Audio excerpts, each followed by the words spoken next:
Hi అండి. ఈరోజు notes making గురించి చెప్తానండి. నేను డిఎస్సి టైంలో నోట్స్ మేకింగ్ ఎట్లా చేసుకునేదాన్ని, నేను ఏమేమి మిస్టేక్స్ చేశాను అనేది చెప్తాను. అయితే ప్రిపరేషన్ టైంలో ఆల్మోస్ట్ అందరూ నోట్స్ అనేది ప్రిపేర్ చేసుకుంటారు. టాపర్స్ అయినా వీకర్స్ అయినా ఎవరైనా సరే నోట్స్ అనేది ప్రిపేర్ చేసుకుంటారు. అయితే కొంతమంది 150 పేజెస్ 100 పేజెస్ నోట్స్ ప్రిపేర్ చేసుకుంటే, కొంతమంది పిన్ పేపర్స్లో వచ్చేటట్టు నోట్స్ ప్రిపేర్ చేసుకుంటారనమాట. ఫస్ట్లో నోట్స్ ప్రిపరేషన్ అప్పుడు నేను కూడా మొత్తం మెటీరియల్లో ఉన్న ఇంపార్టెంట్ పాయింట్స్ మాత్రమే ఒక నోట్బుక్లో రాసుకుంటే అదే నోట్స్ ప్రిపరేషన్, అదే మనం రివిజన్ చేసుకోవాలి. అలా నోట్స్ ప్రిపేర్ చేసుకుంటేనే, సపోజ్ ఏదైనా ఒక లెసన్ కంప్లీట్ చేశాను అనుకోండి, అండర్లైన్స్ చేసుకునేదాన్ని ఆ టెక్స్ట్ బుక్లో, అందులో ఉన్న ఇంపార్టెంట్ పాయింట్స్ అన్ని ఎత్తి ఒక నోట్స్లో రాసేదాన్ని. అక్కడితో ప్రిపరేషన్ కంప్లీట్ అయ్యింది. అదే perfect preparation, perfect notes preparing అనుకునేదాన్ని. అయితే అది చాలా రాంగ్ అండి. దానివల్ల ఏమీ యూజ్ ఉండదు. మనం నోట్ చేసుకునేవి ఇంపార్టెంట్ పాయింట్సే. ఎప్పుడు మనం ప్రిపరేషన్ స్టార్టింగ్లో ఉన్నప్పుడు అవి ఇంపార్టెంట్ పాయింట్సే.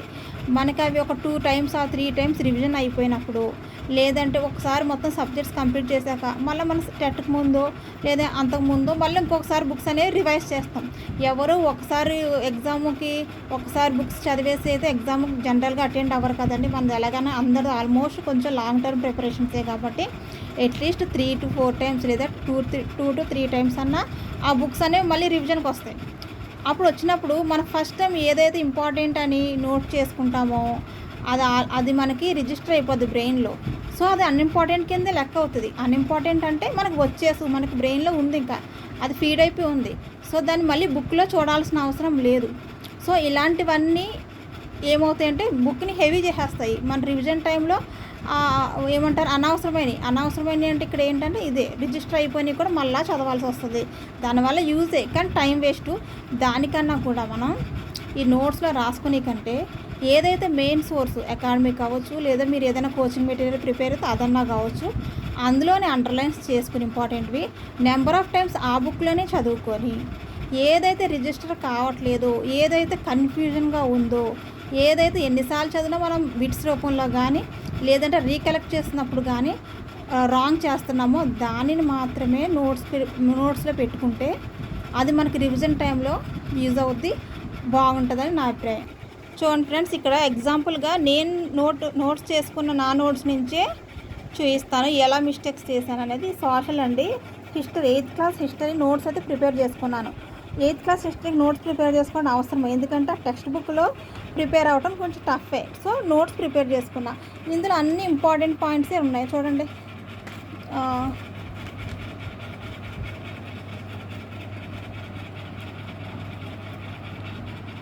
ఈస్ట్ ఇండియా ఫస్ట్ ఘన విజయం ప్లాసీ యుద్ధం అని, ఈస్ట్ ఇండియా సమావేశాలు ఎక్కడ జరిగాయి, లండన్. నెక్స్ట్ సిరాజుద్దౌలా సైన్యాధిపతి ఎవరు, మీర్ జాఫర్. రాబర్ట్ క్లైవ్ 59 జనవరి 7న కలకత్తా నుంచి విలియం పిట్కు లేఖ రాశారు. ఇవన్నీ ఇంపార్టెంటే. ఇందులో అన్ఇంపార్టెంట్ ఏమీ లేదు. సో ఇందులో మన నోట్స్ మేకింగ్ ఇదంతా పర్ఫెక్ట్గా ఉంది అనుకుంటాం, కానీ ఇది కూడా తప్పేనండి. ఇలా కూడా మన నోట్స్ ప్రిపేర్ చేసుకోకూడదు. నాకు ఇది ఫస్ట్లో అయితే తెలియలేదు. మనకి లాస్ట్లో 45 డేస్ అట్లా రివిజన్ ఇచ్చారు చూడండి, అప్పుడు అయితే అనిపించేది ఏంటి ఇలాంటివి కూడా నేను నోట్ చేసుకున్నానా అని. దానివల్ల ఏంటంటే టైం టేకింగ్ అనమాట ఎక్కువ. చూడండి, నేను ఇంత నోట్స్లో కూడా మళ్ళీ అండర్లైన్స్ చేసుకున్నాను కొన్ని. అంటే ఈ ఇంపార్టెంట్ అనుకున్న ఈ పిన్ పేపర్స్ ఇవి చూడండి, అసలు ఇవి ఒక రకమైన పిన్ పేపర్స్, బుక్ కూడా కాదు, చిన్న పిన్ పేపర్స్. ఎన్ని ఉన్నాయి, ఇక్కడ పేజ్ నెంబర్స్ నోట్ చేసుకున్నా, ఒక 30 వరకు ఉన్నాయి. 8th క్లాస్ హిస్టరీకి ఒక 30 పేజెస్ నోట్ చేసుకున్నా. ఈ 30 పేజెస్లో కూడా నేను అన్ని అన్ఇంపార్టెంట్వే, నా దృష్టిలో అన్ఇంపార్టెంట్వే నోట్ చేసుకున్నట్టు అయింది. ఎలా అంటారో చూడండి, ఇక్కడ బక్సార్ యుద్ధం 64లో అని రాసుకున్నా. యాక్చువల్ అది ఇంపార్టెంట్ పాయింటే. బక్సార్ యుద్ధం 64 అనేది ఇంపార్టెంట్. ఎప్పుడు మనం ఫస్ట్ టైం ప్రిపేర్ అవుతున్నప్పుడు బక్సార్ యుద్ధం అనేది 64లో జరిగింది అనేది ఇంపార్టెంట్. కానీ ఇదే పాయింట్ ఈ సోషల్లో మనం మొత్తం ఎస్జిటి సిలబస్ కంప్లీట్ చేసుకునేటప్పటికి వేరే సోషల్ క్లాసెస్లో చాలాసార్లు వస్తుంది. నెక్స్ట్ ఈ బక్సార్ యుద్ధం అనేది మనకి ఇయర్ ఎంత గుర్తు లేకపోయినా మనకి ఇదేం కొత్తగా వింటుంది కాదు. మనం 9th 10th ఆ టైంలో విన్నవాడేది, ఇదేమంత కొత్తది కాదు. ప్లస్ ఆ ఇయర్ కూడా 64 అనేది సోషల్లో చాలా ఇయర్స్లో కానీ ఈ 64 అనే నెంబర్తో చాలా అసోసియేటివ్ ఉన్నాయి. సో మనకి ఇది గుర్తుంటుంది, ఇంపార్టెంటే కానీ గుర్తుంటుంది. సో ఇలాంటివి రాసుకోని అవసరం లేదు. నెక్స్ట్ చూసారా సిరాజుద్దౌలా సైన్యాధిపతి ఎవరు? మీర్ జాఫర్. ఇది చాలా ఇంపార్టెంట్ బిట్టే, కానీ ఒకసారి చదివితే వచ్చేస్తుంది. ఇది మహా అయితే రెండోసారి. ఇదే మనం మెటీరియల్లో కానీ అకాడమీ బుక్స్లో కానీ 1-2 సార్లు మన మెయిన్ సోర్స్లో 1-2 సార్లు సిరాజుద్దౌలా సైన్యాధిపతి మీర్ జాఫర్ని చదువుకుంటూ వచ్చేస్తుంది. దీన్ని మనం నోట్స్లోకి ఇంపార్టెంట్ అని చెప్పి రాసుకోవటం అనేది టైం వేస్ట్ అనమాట. చేతులు నొప్పి, టైం వేస్ట్, మెయిన్గా టైం వేస్ట్ అనమాట. ఎందుకంటే ఇలాంటివి రాసుకొని అవసరం లేదు, ఇంపార్టెంట్ పాయింట్. కానీ నీకు వచ్చేసింది నువ్వు ఎందుకు రాసుకుంటావు అంటే నువ్వు ఫస్ట్ టైమే నోట్స్ రాసేసుకుంటావు. ఇది చాలా ఇంపార్టెంట్ బిట్గా కనిపించిందని మనం ఫస్ట్ టైమే నోట్స్ రాసుకోవడం వల్ల వచ్చే అనర్థాలు అనమాట. అదే ఆ మెటీరియల్లో ఒక 2-3 సార్లు చదివి అదే ప్రాక్టీస్ బిట్స్ కూడా మీరు వెంటనే చేశారనుకోండి, అక్కడ తెలిసిపోద్ది మనకి అదే తప్పు, అదే లైను లేదా అదే బిట్ని నెంబర్ ఆఫ్ టైమ్స్ రాంగ్ చేస్తుంటే కనుక అది ఎక్కువసారి రివిజన్స్ పడాల్సి వస్తుంది అనేసి మనం అలాంటివి నోట్ చేసుకోవాలి. ఇయర్స్ అనేది చూసారా, ఇయర్స్ కంపల్సరీ నోట్ చేసుకోవాలి. నెక్స్ట్ కన్ఫ్యూజింగ్గా ఉన్న లైన్స్ నోట్ చేసుకోవాలి. చూడండి, అలాగే టిప్పు సుల్తాన్ ఫోర్ట్పై యుద్ధ విజయాలు ఉల్లేఖనాలు అంటారు, అవి వాటిని గోల్డ్ తోటి రాశారు అన్నారు. ఇది ఇంపార్టెంట్ పాయింటే, కానీ బుక్లో నోట్ చేసుకున్న అవసరం లేదండి, అది గుర్తుంటుంది కదా. టిప్పు సుల్తాన్ ఫోర్ట్ పైన గోల్డ్తో రాశారు అనేసి. అలాగే చూడండి, ఇక్కడ వాస్కో డ గామా పోర్చుగీస్ నావికుడు ఫ్రమ్ స్పెయిన్ 98లో అని ఉంది. ఇయర్ 98. అయితే ఇది చాలా ఇంపార్టెంట్ బిట్. ఇది కూడా 98లో వాస్కో డ గామా పోర్చుగీస్ నావికుడు అన్నది చాలా ఇంపార్టెంట్. కానీ ఇది ఎన్నిసార్లు వచ్చి ఉంటుంది మనకి? చాలాసార్లు, చాలా సందర్భాల్లో సోషల్లో కానీ వచ్చింది, చాలా ఎక్కువ సార్లు వచ్చింది. సో ప్రీవియస్ సిలబస్లో కూడా ఇది ఉండేది. సో ఇలాంటివి వచ్చినప్పుడు ఇవి ఇంకా మనకు రిజిస్టర్ అయిపోవాలి. ఆ ఇయర్ కూడా చూడండి, 9 తర్వాత డిసెండింగ్ ఆర్డర్లో ఉంది, ఒకటి తగ్గించి 98. ఇంకా అలాంటి ఇయర్స్ ఇంపార్టెంట్వి చాలాసార్లు వచ్చినవి మనకి రిజిస్టర్ అయిపోవాలి బ్రెయిన్లో. తప్పితే ఇంకా అవి కూడా నోట్స్లో రాసుకోవాలి అని రాసుకుంటే గాన మనకి ప్రిపరేషన్ అనేది రివిజన్ చాలా హెవీ అయిపోద్ది అనమాట. అది ప్రిపరేషన్ రివిజన్లా ఉండదు, మళ్ళీ ఫస్ట్ టైం చదువుతున్నట్లే ఉంటుంది. అలాగే చూడండి ఫ్రెండ్స్, ఇక్కడ టిప్పు పులి బొమ్మ లండన్లోని విక్టోరియా అండ్ ఆల్బర్ట్ మ్యూజియంలో ఉంది. ఇందులో ఇది కూడా 1-2 సార్లు చదివితే వచ్చేస్తుంది కదా. ఇది ఎందుకు రాసుకోవాలి అంటే అక్కడ చూడండి లండన్ అని ఇచ్చాడు, ఇక్కడ లండన్ అనే చదువుతాం, ఎగ్జామ్లో ఇంగ్లాండ్ అని ఇస్తాడు, అది కన్ఫ్యూజ్ అవుతాం. సో అలాంటివి హైలైట్ చేసుకోవాలి. మొత్తం లైన్ అంతా అవసరం లేదు, కానీ ఆ లండన్ అన్నది వరకు కీవర్డ్స్ రాసుకొని టిప్పు సుల్తాన్ లేదా పులిబొమ్మ లండన్ ఆ 2 రాసుకుంటే చాలు. ఇంకా ఈ మ్యూజియంలో ఉంది, ఇదంతా కూడా మనకు గుర్తుంటుంది. ఆల్బర్ట్ మ్యూజియం అనేది కూడా యూనిక్, అది మళ్ళీ ఇంకొకసారి అక్కడ ఆల్బర్ట్ మ్యూజియం ఇంకో దేని గురించో కూడా రాదు. సో అది కన్ఫ్యూజన్ అయ్యేది ఏం లేదడ. సో అలాంటివి ఏమీ నోట్ చేసుకోక్కర్లేదు. ఇవన్నీ ఏంటంటే టైం వేస్ట్ అవుతుంది. రాసుకుంటే ఏం ప్రాబ్లం లేదు, కానీ టైం వేస్ట్ అవుతుంది అనమాట. అట్లాగే ఇది చూడండి, ఇక్కడైతే కొంచెం మంచి పని చేశాను. ఇక్కడ ఫస్ట్ ఆంగ్లో మరాఠా యుద్ధం సలభ అయితే ముగిసింది. అలాగే ఫస్ట్, సెకండ్, థర్డ్ ఇవన్నీ లైన్గా అయితే లేవు, కానీ మనం లైన్గా ఒక చోట పెట్టుకున్నాం. ఫస్ట్ యుద్ధం ఎప్పుడు జరిగింది, సెకండ్, థర్డ్ ఎప్పుడు జరిగిందని ఇట్లా ఒక చోట అన్నిటిని అసైన్ చేసుకోవడానికి దగ్గరగా పెట్టుకోవడానికి నోట్స్ ప్రిపరేషన్ అయితే బాగానే ఉంటుంది. అలాగే కాయిన్స్ ఉన్నాయనుకోండి, టంకాని, దామ్ని, అలాగే సిల్వర్ కాయిన్స్, గోల్డ్ కాయిన్స్ ఎవరు యూజ్ చేశారు, అలాగే కరెన్సీ కాయిన్స్ పైన షిప్ బొమ్మలు ఏమంటారు నావాన్ అదే ఈ షిప్ బొమ్మలు ఉన్న కాయిన్స్, నాణాలు ఎవరు యూజ్ చేశారు, వెండి కాయిన్స్ ఎవరు యూజ్ చేశారు, గోల్డ్ కాయిన్స్ ఎవరు యూజ్ చేశారు, ఇలాంటివన్నీ ఉంటాయి. అలాగే రాజాస్ అని ఎవరిని పిలిచేవారు, నాడు, వల్లాడు, ఇట్లాంటివన్నీ ఈ ఎంపైర్స్ ఎవరి కాలంలో అనేది ఉంటుంది. అలాంటివన్నీ ఒక చోట పెట్టి రాసుకోవడం వల్ల నోట్స్ యూజ్ అయినండి. అంతేగాని ఇలాంటి చిన్న చిన్న పాయింట్స్ ఇంపార్టెంటే, కానీ గుర్తు పెట్టుకోవాల్సినవి కూడా నోట్స్లో రాసుకోవడం మంచి పద్ధతి కాదు.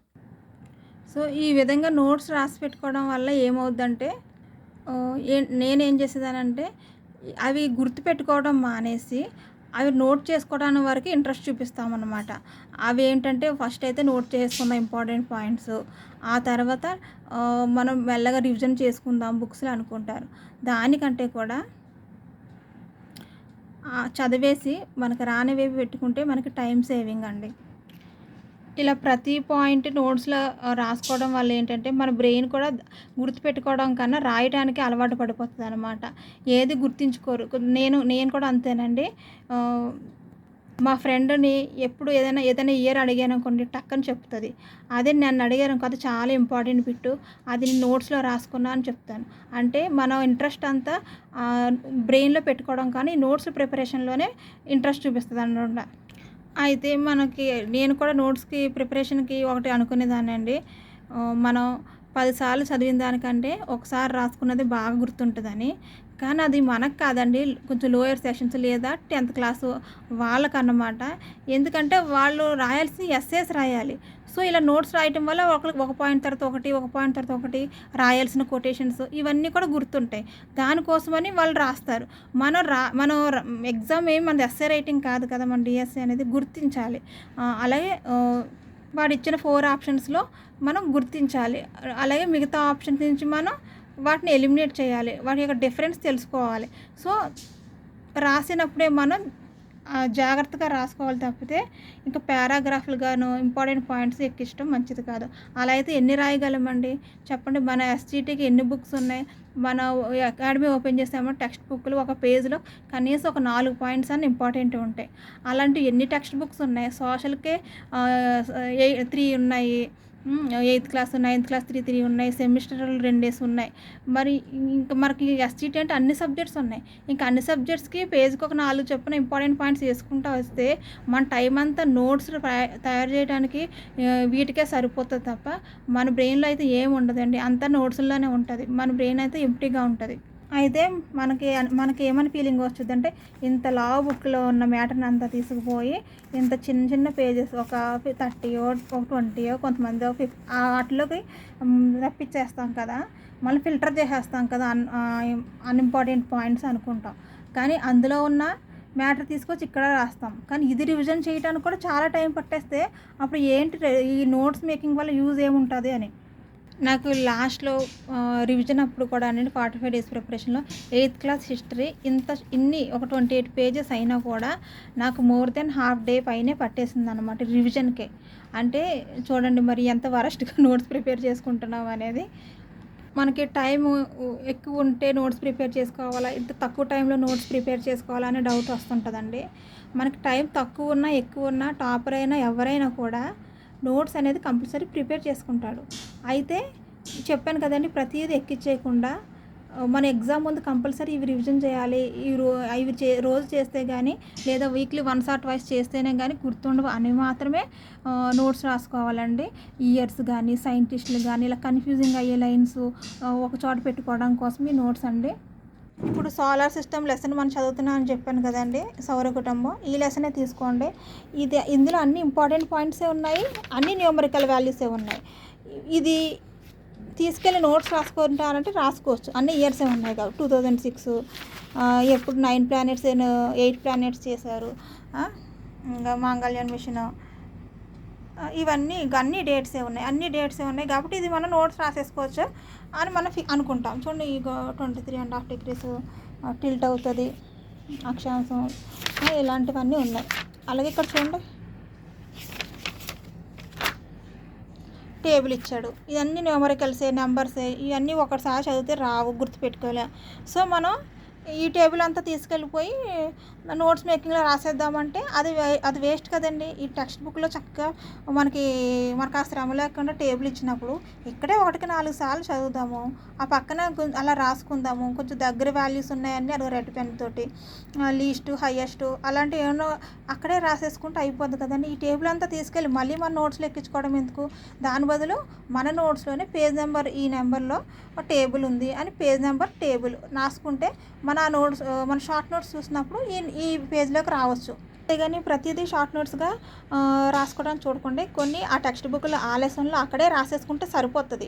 బదులుగా చెప్పాను కదండి పేజ్ నెంబర్స్ రాసుకోండి. చూడండి ఇది 5th క్లాసు మన ఈవీఎస్ టెక్స్ట్ బుక్. అయితే ఈ 5th క్లాస్ ఈవీఎస్ టెక్స్ట్ బుక్లో పెద్ద ఇంపార్టెంట్ పాయింట్స్ ఎక్కువే ఉండవు. అలాగని ఇవి నోట్స్ రాసుకోవాలంటే ఎందుకంటే ఒకసారి టెక్స్ట్ బుక్ చూడండి. పేజ్ నెంబర్ 9లో ఇంపార్టెంట్ పాయింట్ 1 2 నోట్ చేసుకున్నా. పేజ్ నెంబర్ 16, 22, 24 ఇవన్నీ కలిసి ఒక 8 పేజెస్ ఉన్నాయి అంతే. అలాగే చూసారా పేజ్ 520 నుంచి ఇంపార్టెంట్వి ఉన్నాయి, అది కూడా 52-53 పేజెస్లో ఇంపార్టెంట్వి ఉన్నాయి, నోట్ చేసుకున్నా. ప్రిపరేషన్ అప్పుడు గుట్టిన ఈ బుక్ తీయండి, ఆ పేజ్ నెంబర్స్ ఎన్ని ఉన్నాయి చెప్పండి, మహా అయితే ఒక 7 పేజ్ నెంబర్స్ ఉన్నాయి. ఆ 7 పేజ్ నెంబర్స్ రెఫర్ చేసి అక్కడే చదివేసుకుంటే సరిపోద్దండి. ఆ 7 పేజ్ నెంబర్స్లోనే మళ్ళీ నోట్స్ ప్రిపేర్ చేసుకోవడం టైం వేస్ట్ అనమాట. ఇక్కడ చూడండి, అక్కడ 52 అని పేజ్ నెంబర్ నోట్ చేశాను, అక్కడ ఇంపార్టెంట్ ఉన్నాయన్న. ఇది మనం టేబుల్ ఇచ్చాడు ఫ్రమ్ మ్యాప్ నుంచి కొంచెం తీసుకోమన్నాడు, లాంగెస్ట్ హైయెస్ట్ ఆ పారాగ్రాఫ్ నుంచి అక్కడ రాసేసాను. ఇది చూస్తే సరిపోతుంది. మళ్ళీ ఈ టేబుల్ అంతా తీసుకెళ్ళి రాయాలంటే పెద్ద టైం టేకింగ్. ఇక్కడే దీంట్లో ఇంపార్టెంట్ ఏమో 53, ఇదంతా నోట్స్లో రాయాలంటే రాసుకోవచ్చు కానీ టైం వేస్ట్. దాని బదులు అక్కడ ఫస్ట్ పేజ్లోనే 53 అని నోట్ చేస్తాను, రివిజన్ వచ్చినప్పుడు 53 పేజ్కి వస్తాను. ఇదిగోండి అంతే. ఇలాంటివన్నీ పేజ్ నెంబర్స్ తోటి మనం కవర్ చేసేయాలి. కొన్ని టెక్స్ట్ బుక్స్కి అక్కడ టెక్స్ట్ బుక్ పైనే నోట్ చేసుకోండి, కొంచెం చూడటానికి ఆక్వర్డ్గా ఉండొచ్చు, కానీ ఇలా నోట్ చేసుకోవడం వల్ల ఏమవుతుందంటే ఇందులో నేను ఏంటంటే ఈ పారాగ్రాఫ్స్లో ఉన్న ఇంపార్టెంట్వి, ఈ 2 పేజెస్లో చాలా ఇంపార్టెంట్ పాయింట్స్ ఉన్నాయి పారాగ్రాఫ్స్లో, అవన్నీ మళ్ళీ లైన్ టు లైన్ ఇందులో చదవక్కర్లేకుండా అందులో ఇంపార్టెంట్ పాయింట్స్ పైన నోట్ చేసుకున్నా. ఆ టాప్ పేజ్లో చూడటానికైతే కొంచెం బాగాలేదు, డర్టీగానే ఉంది, కానీ ఇలా నోట్ చేసుకోవడం వల్ల ఏమవుతుందంటే ఏమైనా డౌట్ ఉన్నా ఆ పేజ్లోనే ఆ లైన్స్ నుంచి నేను మొత్తం రాస్తాను కాబట్టి పైన మళ్ళీ రిఫర్ చేసుకుంటాను అనమాట. ఏదైనా మిస్ అయిపోయినా ఒక సెకండ్ టైం థర్డ్ టైం రివిజన్లో ఇందులోంచి ఏదైనా పాయింట్ మిస్ చేసినా కూడా కంటికి కనిపిస్తుంది మనకి, అరే ఇక్కడ ఏదైనా మిస్టేక్ రాసుకున్నా కూడా కనిపిస్తుంది అన్నమాట. సో ఇలా కుదిరితే మనకి ప్లేస్ ఉండి ఇట్లా పేజ్ నెంబర్స్ టాప్లో ఏమైనా ప్లేస్ ఉండి ఇందులో కంటెంట్ రాసుకోగలిగితే ఆ చాప్టర్లు ఎక్కువ ఉంటాయి, కానీ పాయింట్స్ ఎక్కువ ఉన్నాయి ఇందులో అయితే అక్కడే రాసేసుకోండి. సో నోట్స్ మేకింగ్లో నేను చేసిన మిస్టేక్స్ ఇవి 9 మిస్టేక్స్ అనుకున్నాయి మీకు చెప్పాను ఫ్రెండ్స్. అలాగే ఫ్రెండ్స్ నోట్స్లో రాయటం అనేది ఎక్కడంటే అక్కడ రాసేయకండి ఫ్రెండ్స్, పర్టికులర్ ఒక నోట్స్ పెట్టుకొని రాసుకోండి. నేను అలా పేజెస్లో రాశాను కదా, అలాంటి మిస్టేక్స్ అయితే చేయకండి. నోట్స్ మేకింగ్లో మీరు ఏమైనా సజెషన్స్ ఇవ్వాలన్నా అలా కాదు ఇట్లా అని కామెంట్ బాక్స్ అయితే కంపల్సరీ ఇవ్వండి, మాకు కూడా యూజ్ అవుతాయి. ఉంటానండి.